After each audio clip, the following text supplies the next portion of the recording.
Hi everybody, I'm going to make another video today. Sort of a bit rant and raving before, but anyway, this video is about, the Bachelor and the Bachelorette. I've applied for this show a few times. It didn't work out, honestly, for me. I went, applied for the auditions and stuff like that. I didn't get on the show. They were looking for good-looking guys, even for the Bachelorette. The last few people that have gone on the Bachelorette have been alright. I liked Angie Kent. She was really good. She was highly intelligent and she's quite attractive. She's my type, but women like that have hypergamy as well, and they only go after the top 10% of guys. So the last few boyfriends she had were elite guys. They were elite attractive chads, but they weren't intelligent, and yeah, she goes after those idiots. She goes after the idiot chads that I call. The unattractive, like they're attractive chads, but they're unintelligent. And yeah, she goes after those bad boy sort of types. She wouldn't go after me, and I found her as quite an attractive woman, and as a crush as well. I always liked her when she was on that other TV show, as well, with her mother. And she works in similar industries that I sort of work in as well. And yeah, so she was the one that I would have mainly gone after. They've put an older woman in there as well a few times. I forgot her name, but yeah, in the Bachelorette, yeah, it was alright.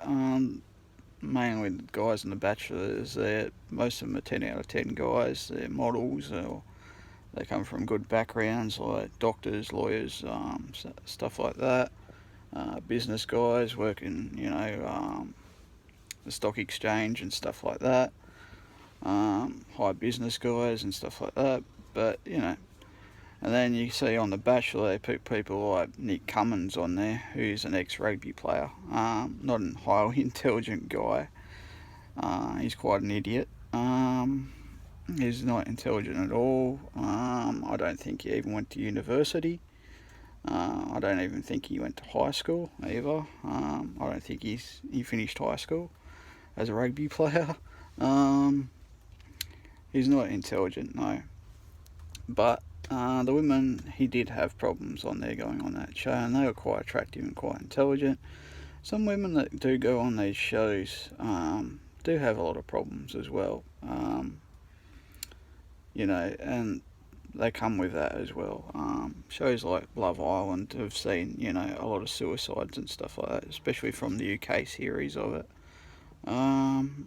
Didn't happen in the Australian series, but yeah, you've seen people like that. Women that do go on, The Bachelor, are after those good-looking guys. They want, good-looking guys, the chads, the alpha males that come from all these good backgrounds and stuff like that, of course. But some of them come with really high expectations, and it doesn't really work out for them. When it doesn't work out, they say really stupid things online as well, and they blame them, and then they become, those feminist types as well, where they're quick to blame most of the society and most of the population on their own problems. And, a lot of men see that as what they call red flags. A lot of women actually are red flags to men, including women like, unattractive women, the fat ones, obese women, people with intellectual disabilities or other physical disabilities as well, stuff like that. Even single mothers are red flags to most men. Yeah, most cultures as well. Most men don't find some cultures quite attractive. Some do, some don't. I'm not going to go into myself what I find attractive.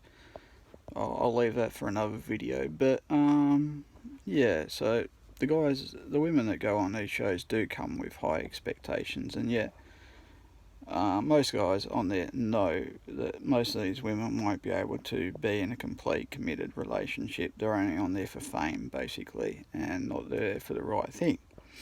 And most of them come with, high expectations and stuff like that. Most guys don't live up to, or don't come from the right backgrounds or anything like that either. And most of these guys that are on there aren't intelligent guys either. I haven't seen much intelligent guys on that show in a long time. Except for some of the guys that come from really good businesses and stuff like that.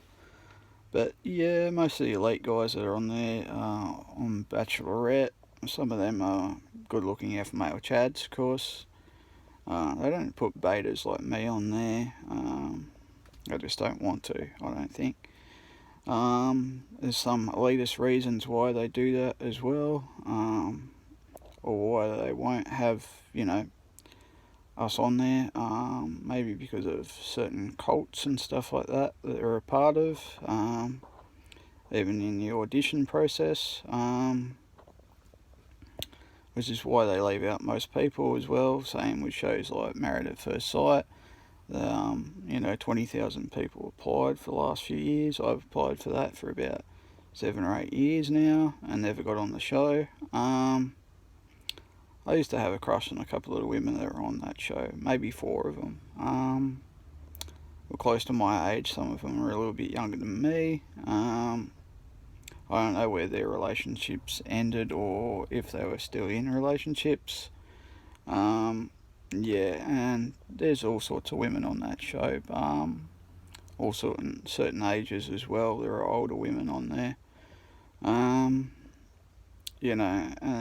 That's a hard show to actually get on. I think it's a better experience of a reality TV show than the others, like First Dates, where everything can end in one date. The Bachelor, you got more of a slice of pie there, but the women on that show are very standoffish. They'll reject you straight away. It's like a dating app to them. So, yeah, especially the Bachelorette women. They'll judge you really badly and really harshly on that show. And that's the reality of that show as well. Would I mind applying for that show again? I would, actually. But producers on that show just don't look at the right thing or the right people. They want a lot of people to cause drama and stuff like that on their shows as well. But I never heard back from them this year, and I blame the coronavirus for all the stuff-ups that go on as well. But, yeah, so that's about it.